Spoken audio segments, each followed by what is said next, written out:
జై జై శంకర హరహర శంకర. ఆ కళ్యాణ మండపంలో నాదస్వరం మేళతాళాలు సుస్వరంగా వినిపిస్తున్నాయి.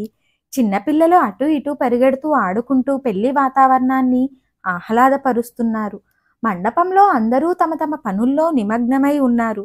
పెళ్లి కుమారుడు కాశీయాత్రకు బయలుదేరి బావమరిది కోరిక మేరకు తన చెల్లిని పెళ్లి చేసుకోవడానికి అంగీకరించి తిరిగి వచ్చాడు. పెళ్లి కొడుకు పెళ్లి కూతురు ఊయలలో కూర్చుని ఊగుతున్నారు. సువాసినులు రంగురంగుల అన్నపు ముద్దలను వారి భుజాల మీదుగా వేస్తున్నారు. తరువాత ఇద్దరూ ఒకరి చేతిలో ఒకరు పట్టుకొని కళ్యాణ వేదికని ఎక్కి కూర్చున్నారు. హఠాత్తుగా ఇంతటి ఆనందం ఆవరణమై మండపంలోని సంతోషమయ దృశ్యాలు ఆగిపోయాయి. ఏం జరిగింది? అక్కడ కూర్చున్న పెళ్లి కుమార్తె హఠాత్తుగా కళ్ళు తిరిగి కుప్ప కూలిపోయింది. వెంటనే అమ్మాయికి మూర్ఛ వచ్చింది. కాళ్ళు చేతులు కొట్టుకోవడం ప్రారంభించింది. నోటి నుండి నురగ రావడం మొదలయ్యింది. అమ్మాయి తల్లిదండ్రులు భయపడుతున్నారు. ఏం చేయాలో పాలుపోక ఇరు కుటుంబాల వారు ఆందోళన చెందుతున్నారు. బంధువులొకరు వైద్యునికి కబురు చేసి ప్రథమ చికిత్స కోసం అమ్మాయిని పక్కకు మోసుకెళ్లారు.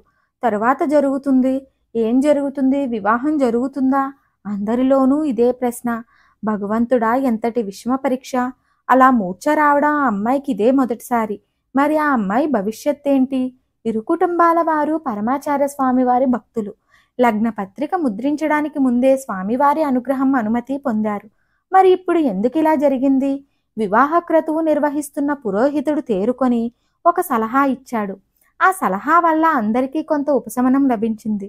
చూడండి, ఎవరూ కంగారు పడాల్సిన అవసరం లేదు. ముహూర్తానికి ఇంకా చాలా సమయం ఉంది.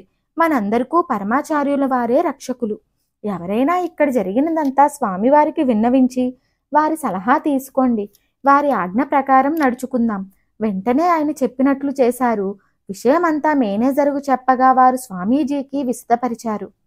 స్వామివారు కొద్దిసేపు మౌనంగా ఉన్నారు. తరువాత మేనేజర్తో, ఆ అమ్మాయి కులదైవం మహామాయి అమ్మవారు. ఆ అమ్మవారిని ప్రార్థించి అమ్మాయి తలకు కొన్ని వేపరొమ్ములు ధరింపచేయమని చెప్పు. వెంటనే స్వస్థత చేకూరుతుంది అని చెప్పారు. మేనేజర్ ఈ విషయాన్ని ఫోన్లో అమ్మాయి తల్లిదండ్రులకు చెప్పగా పెళ్లి కూతురు తల్లి వారి కులదైవమైన మహామాయిని ప్రార్థించి కొన్ని వేపరెమ్మలను అమ్మాయి తలకు గుచ్చింది. ఆశ్చర్యంగా వెంటనే ఆ అమ్మాయికి స్పృహ వచ్చి లేచి కూర్చుంది. అబ్బాయి తరపు వారు కూడా పరమాచార్య స్వామి వారికి భక్తులగుట వలన ఎటువంటి ఆక్షేపణ చెప్పలేదు. పరమేశ్వరుని అనుగ్రహం వల్ల సరైన ముహూర్తానికే చక్కగా వివాహం జరిగింది.